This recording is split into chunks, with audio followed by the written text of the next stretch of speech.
Jaya Radha Madhava Kunja Bihari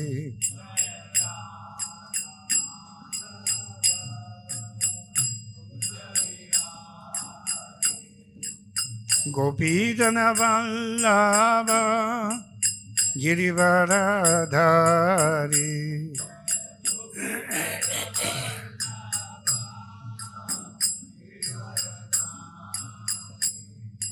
Gopijana Vallabha Girivaradhari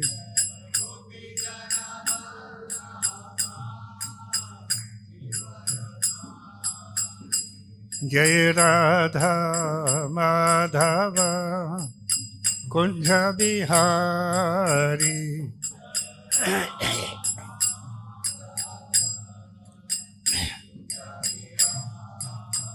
Jaya Radha Madhava Kunja Bihari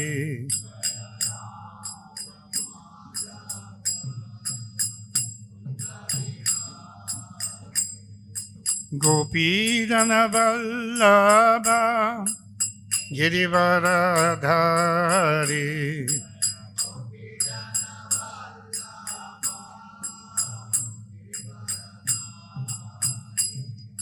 Gopijana Vallabha Girivaradhari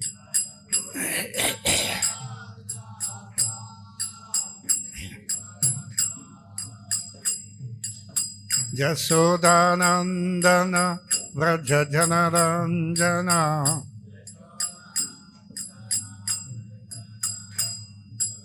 Jasodanandana Vrajajanaranjana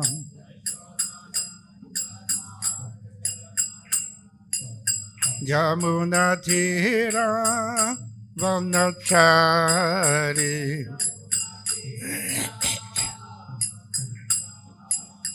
Jamunatira Vanachari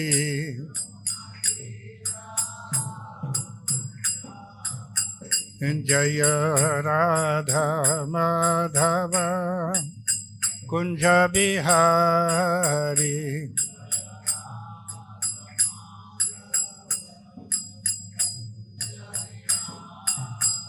Jaya Radha Madhava Kunja Bihari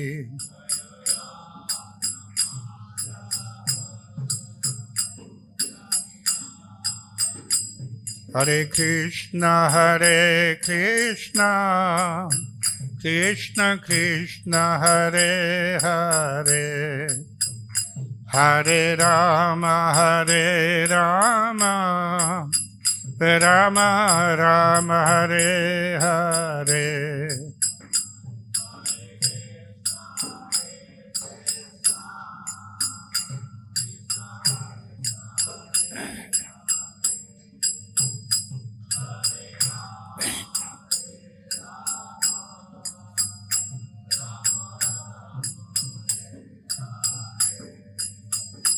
Hare Krishna Hare Krishna Krishna Krishna Hare Hare Hare Rama Hare Rama Rama Rama Hare Hare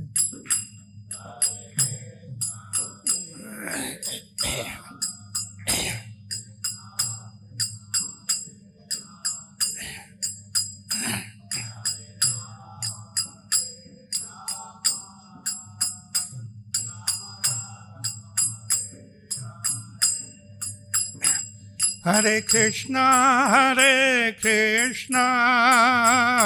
Krishna Krishna Hare Hare Hare Rama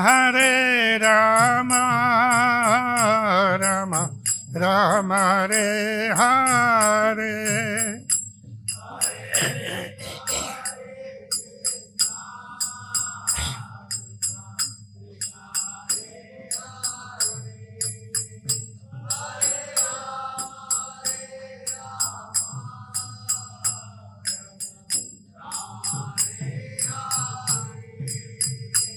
Hare Krishna, Hare Krishna, Krishna Krishna, Hare Hare, Hare Rama, Hare Rama, Rama Rama, Hare Hare.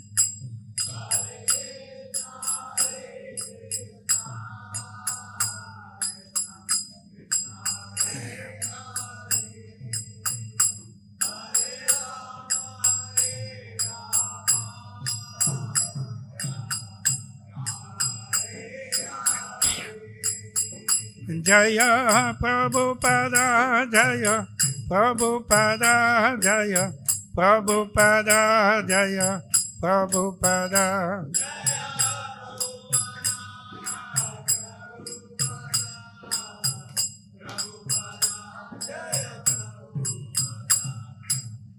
Sri Sri Gaurita ki jai, Sri Sri Radha Madan Mohan ki jai, Sri Sri Jagannath Subhadra Baladev ki jai. Jai Om Vishupad Paramahamsa Bhadivraja Kacharya Ashtotara Sata Sri Srimati Grace Esi Bhakti Vedanta Swami Srila Prabhupada ki jai.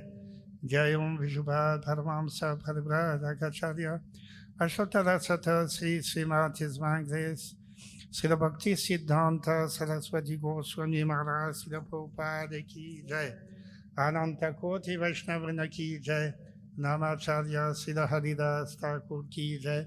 Prem se karo Sri Krishna Chaitanya Prabhu Nityananda Sri Advaita Gadadhara Sri Vasadi Gaura Bhaktavrina ki jai. Sri Sri Radha Krishna Gop Gopinath Shyama Kunda Radha Kund Giri Govardhan ki jai. Vrindavan Dham ki jai. Mayapur Navadvip Dham ki jai. Jagannath Puri Dham ki jai. Ganga Mai ki jai, Jamuna Mai ki jai, Srimati Tulasi Devi ki jai, Bhakti Devi ki jai, Sri Harinam Sankirtan ki jai, Sri Sri Radha Madan Mohan ki jai, Sri Sri Gaurnitai ki jai, Sri Sri Jagannath Subhadra Baladev ki jai, Gaura Premanandi. All glories to the Samarivatis, all glories to the Samarivatis, all glories to the Samarivatis. All glories to Sri Guru, Sri Gauranga, all glories to Srila Prabhupada. Namo Vishnupadaya Krishna Pastak Bhutade, Srimate Bhakti Vedanta Swami Niti Namine, Namaste Saraswati Devi, Gauravani Pachaline, Nirvesesha Sunyavadi Pastyata Devatarine. Om Namo Bhagavate Vasudevaya.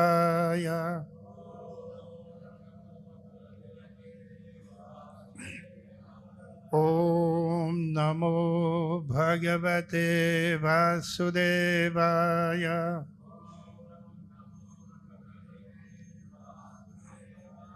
Om Namo Bhagavate Vasudevaya.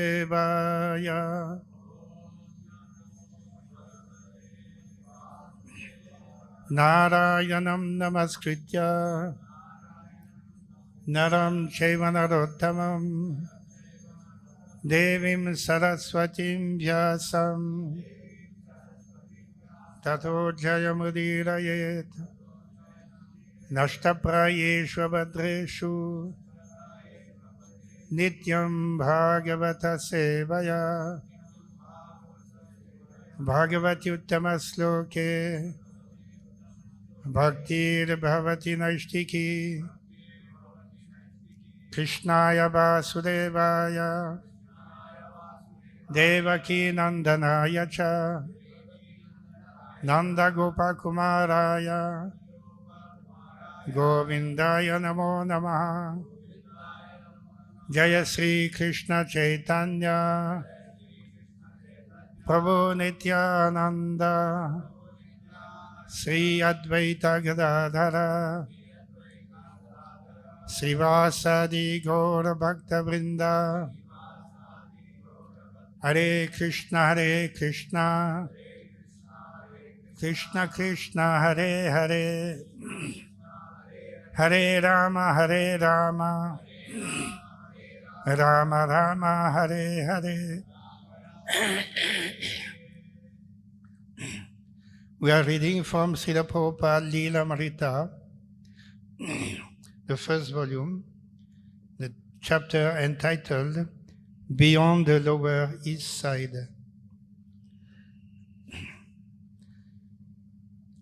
Alan Kalman was a record producer.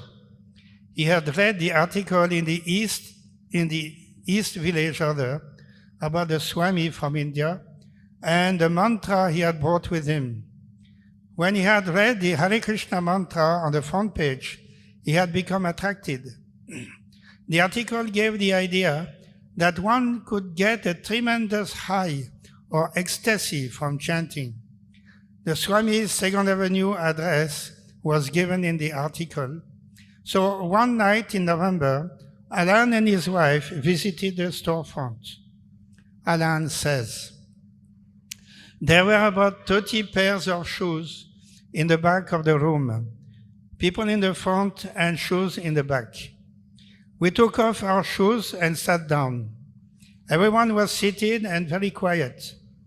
Front and center was a chair, and everyone was staring at this chair. Even then, we felt a certain energy in the room. No one was saying anything, and everyone was staring at the chair. The next thing was our first sight of the Swami. He came in and sat down on the chair, and there was a tremendous surge of energy. The Swami began chanting, and it was a very beautiful sound. Swamiji had a little drum he was hitting, very penetrating and exciting. One of the devotees was holding up a sign with a chant written on it so everyone could follow. Then the devotees got up and danced in a circle, a special dance with steps to it. The Swami was looking around the room, and he seemed to smile as he looked at you, as if to encourage you to join. End of quote. The next day, Alan phoned Prabhupada to propose that he make a record of the chanting. But it was Brahmananda who answered the phone, and he gave Alan an appointment with the Swami that evening. So again, Alan and his wife went down to the East Village, which to them was the neighborhood where things were happening. If you wanted to have some excitement, you went down to the East Village. When they entered the Swami's room, he was seated at his typewriter, working. As soon as Alan mentioned his idea about making a record, Prabhupada was interested. Yes, he said, we must record.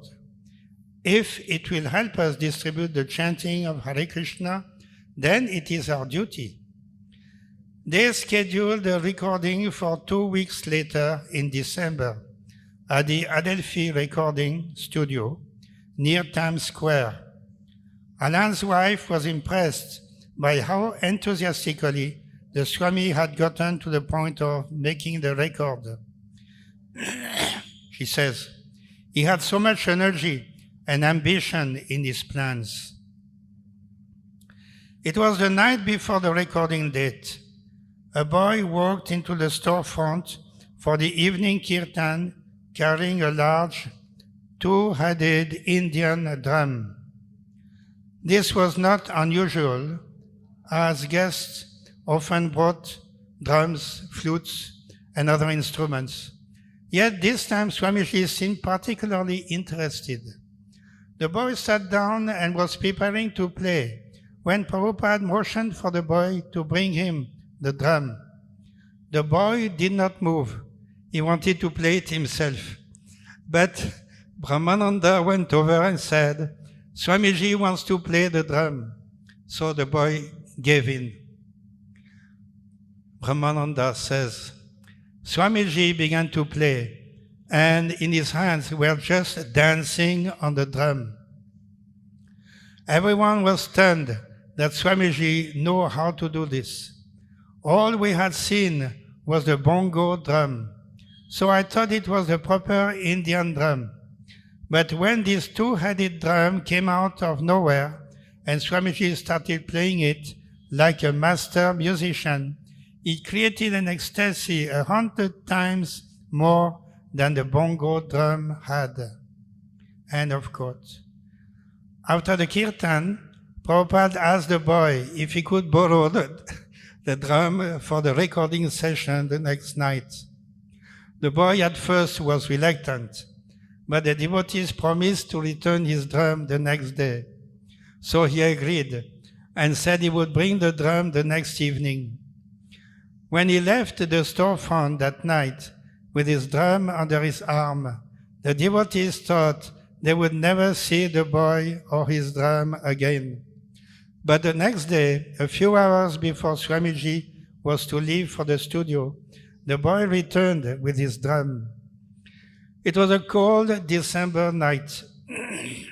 The Swami, dressed in his usual saffron dhoti, a tweed overcoat, and a pair of grey shoes, which had long since replaced his original white pointy rubber ones, got into Rupanuga's VW van, Volkswagen van, with about 15 of his followers and their instruments, and started for the recording studio. Brahmananda says, "We didn't start recording right away because there was a group ahead of us. So we went out for a walk in Times Square. We were just standing there with Swamiji, seeing all the flashing lights and all the sense gratification, when a woman came up to Swamiji and said, 'Oh, hello, where do you come from?' in a very loud, matronly way. And Swamiji said, 'I am a monk from India.' And she said, 'Oh, that's wonderful. Glad to meet you.' And then she shook Swamiji's hand and left." End of quote. At the studio, everyone accepted the devotees as a regular music group. One of the rock musicians asked them what the name of their group was, and Hayagriva laughed and replied, "The Hare Krishna chanters." Of course, most of the devotees weren't actually musicians, and yet the instruments they brought with them, a tambura, a large harmonium loaned by Allen Ginsberg, and rhythm instruments, were ones they had played during kirtans for months. So as they entered the studio, they felt confident that they could produce their own sound. They just followed their Swami. He knew how to play, and they knew how to follow him. They weren't just another music group. It was music, but it was also chanting, meditation, worship.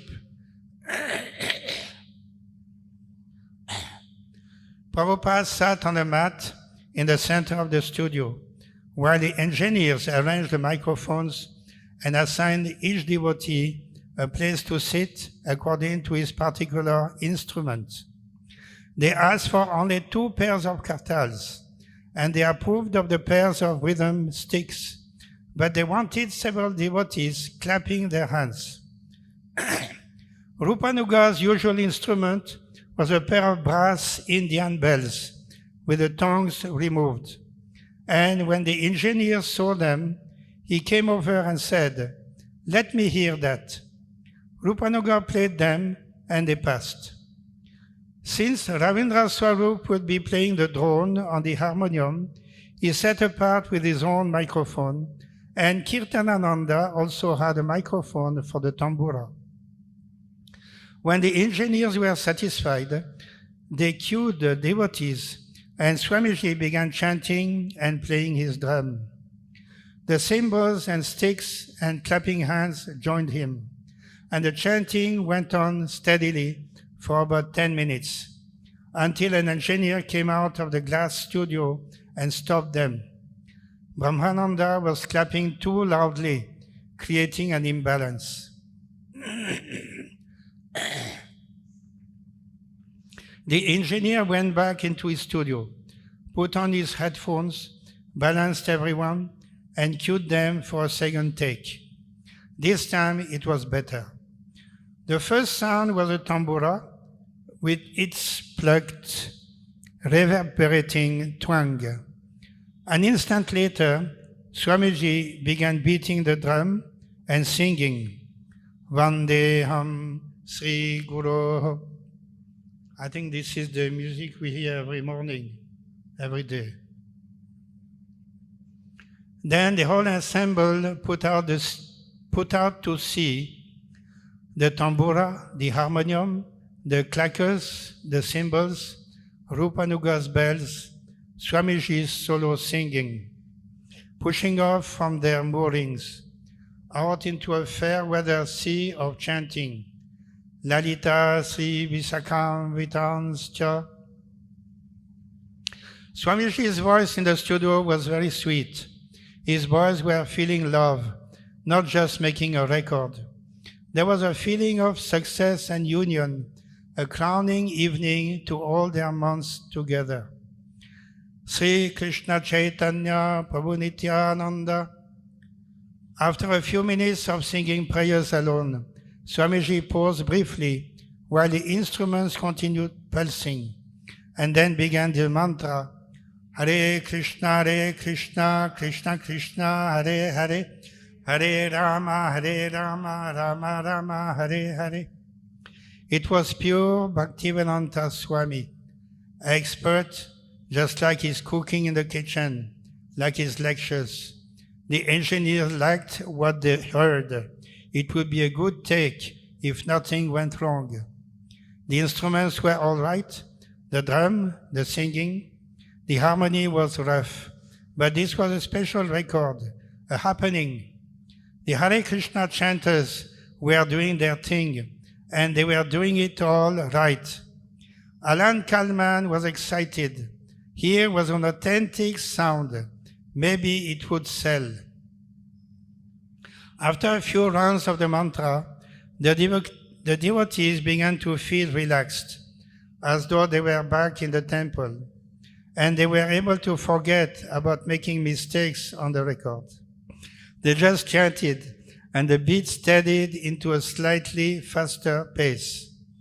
The word Hare would come sometimes with a little shout in it, but there were no emotional theatrics in the chorus, just the straight response to the Swami's melody. 10 minutes went by. The chanting went faster, louder, and faster. Swamiji doing more fancy things on the drum until suddenly everything stopped with the droning note of the harmonium lingering. Alan came out of the studio. It was great, Swami, great. Would you like to just go right ahead and read the address now? Or are you too tired?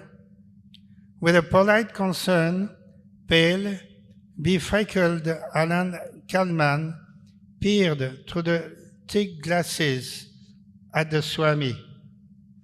Swamiji appeared tired, but he replied, No, I'm not tired. Then the devotees sat back in the studio to watch and listen as Prabhupada read his prepared statements.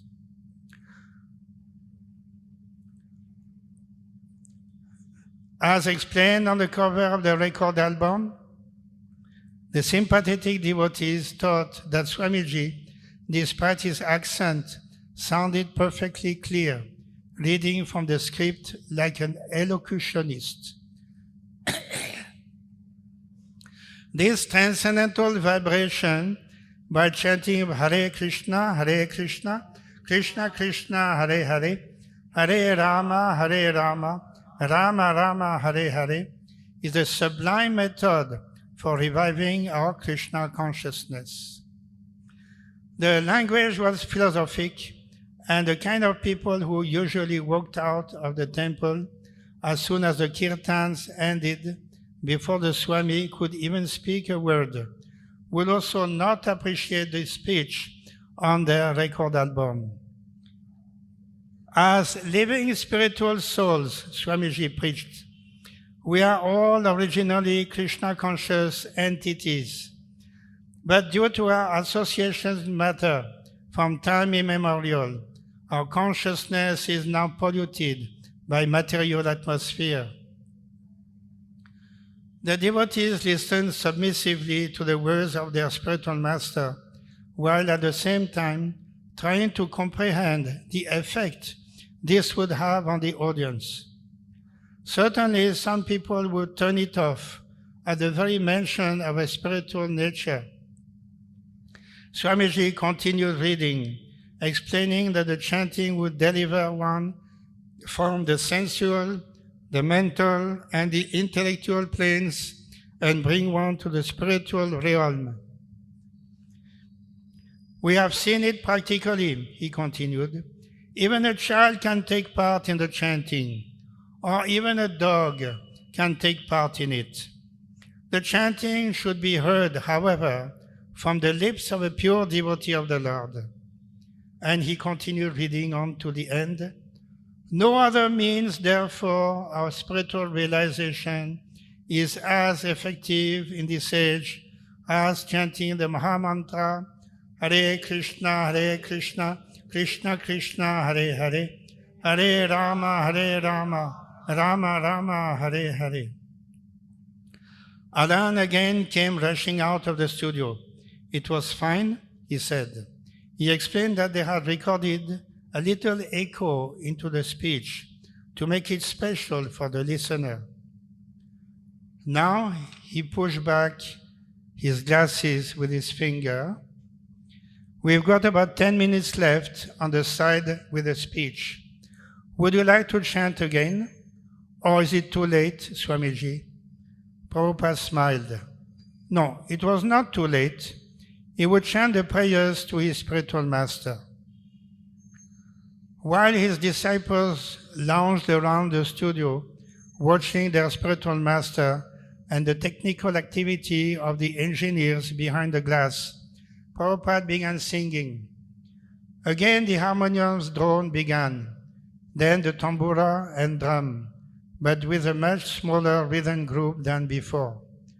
He sang through without any retakes, and then ended the song and the evening with a fortissimo drumming as the hand-pumped organ notes faded. Again, Alan came out and thanked the Swami for being so patient and such a good studio musician. Prabhupada was still sitting.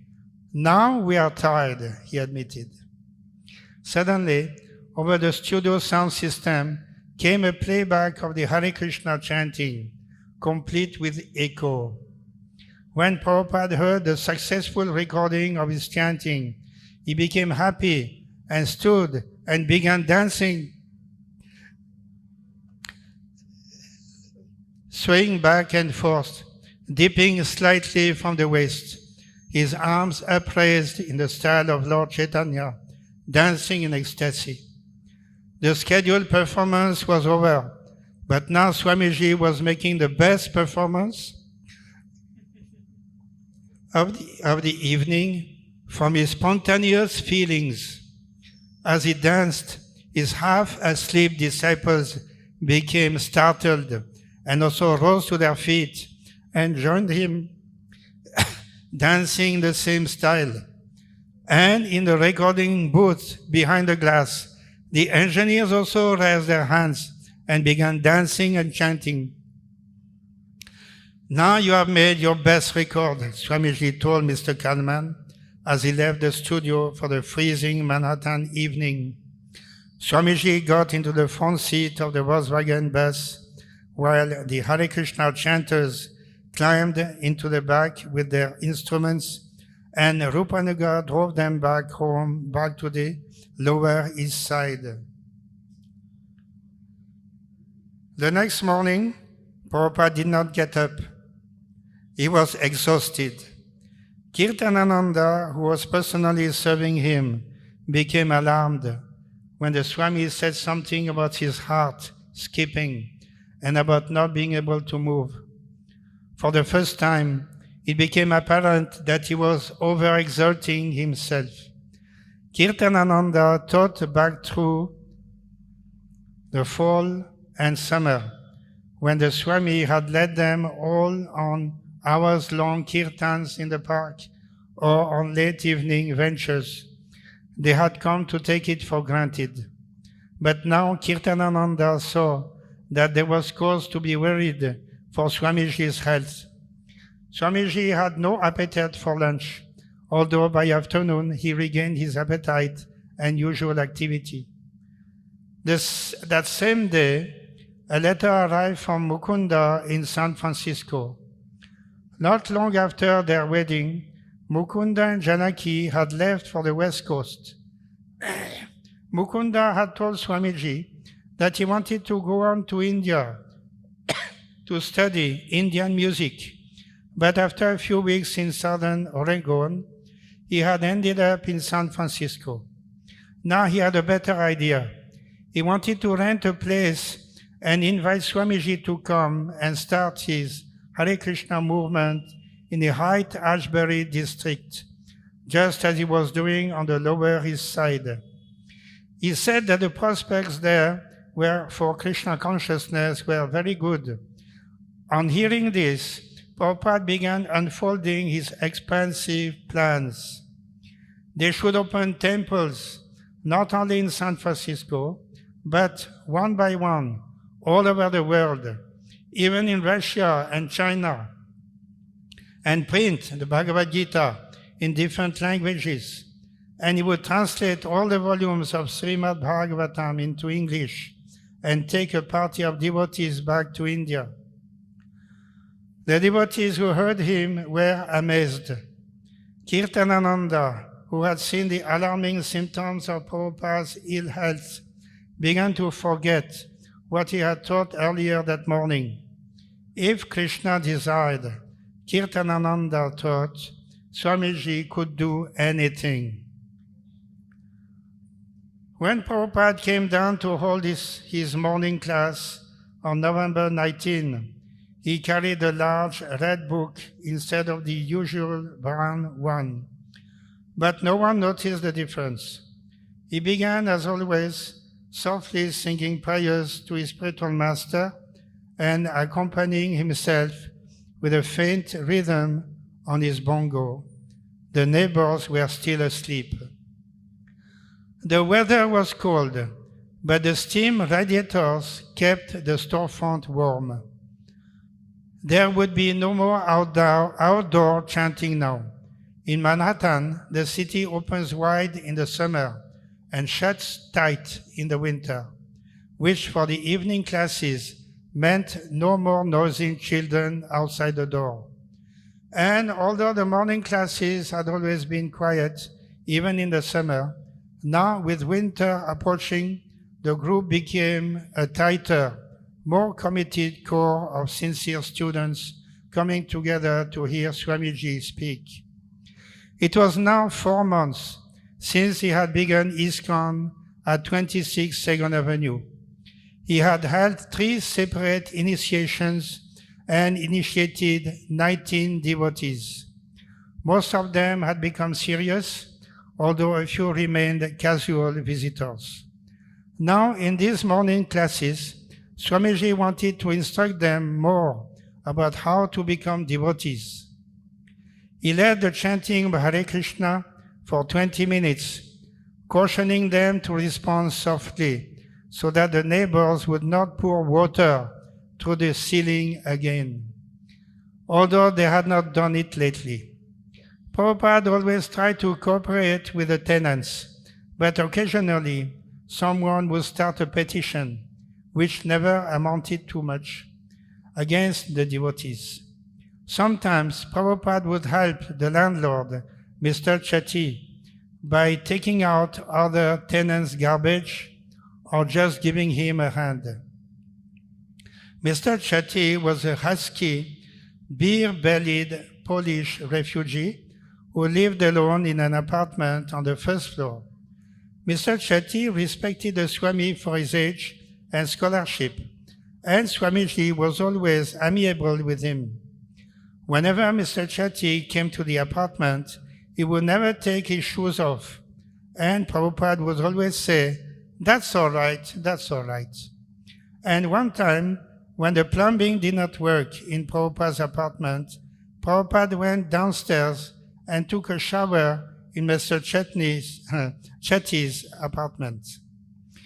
But Swamiji also considered Mr. Chetty a classical example of a foolish materialist because although he had spent his life's savings to buy this building, he still had to work so hard. Swamiji said he was a fool for having spent his savings to buy such a run-down building. Because the building was in such poor condition, he had to work like an ass to keep it up. This is how the materialists work, Swamiji would say. Mr. Chetty, although respectful to the Swami, didn't like the devotees. Prabhupada told his disciples, treat him as if he were your father. So that's what they did. Anytime they would have to deal with Mr. Chetty, they would approach him saying, we are your sons. Those disciples who lived at the storefront had risen by 6:30, bathed, and assembled downstairs by 7, while those who lived outside were arriving separately, taking off their coats and piling them on the shelf of the display window. Although women always attended the evening meetings, Jadurani was usually the only girl who came in the morning. After breakfast, she would begin painting upstairs in the Swami's front room. She used a beginner's technique of dividing the canvas into vertical and horizontal grid lines and transposing bit by bit the corresponding sections of a photograph onto the canvas. The process was painstaking, and sometimes her painting was out of proportion. But Jadurani was sincere, and that pleased Prabhupada. She had completed several paintings of four-armed Vishnu, a new painting of Hare Krishna, and a painting of Lord Chaitanya and his associates. When the painting of Lord Chaitanya was finished, Swamiji had it hung in the temple. Now, he announced, there should be no more nonsense here.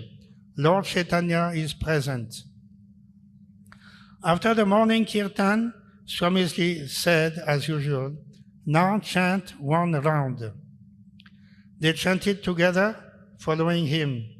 They all had a vow to chant 16 rounds daily, but they chanted their first round in the morning in the Swami's presence, so he could see each of them.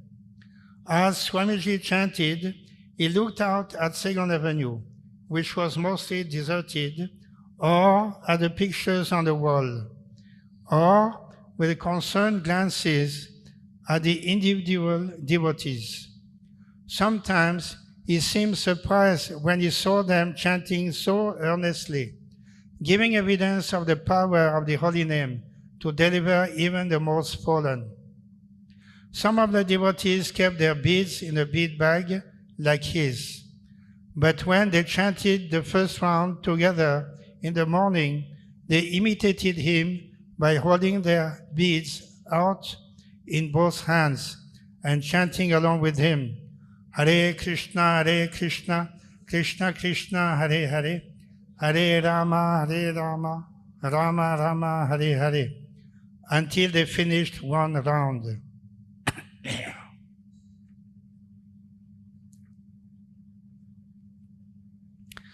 Then he held up the unfamiliar red book. Because you are a little advanced, he said, I am going to read today from the Chaitanya Charitamrita. Chaitanya what? No one was able to pick up the pronunciation. They had heard of Chaitanya, certainly, but not of this new book. But in his room, the night before, Prabhupada had informed some of the devotees that he would start reading from a new book, Chaitanya Charitamrita.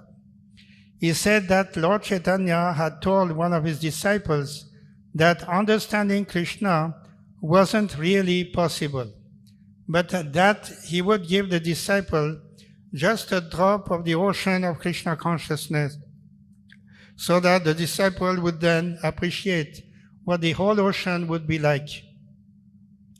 Be patient as I present this. He had told them, it is revolutionary, but you should just be patient. Shall we end here? Okay. Hare Krishna. Sri Prabhupada Lilamrita ki jai. Srila Prabhupada ki jai. Srila Sattva Das Goswami ki jai. Srila Prabhupada ki jai.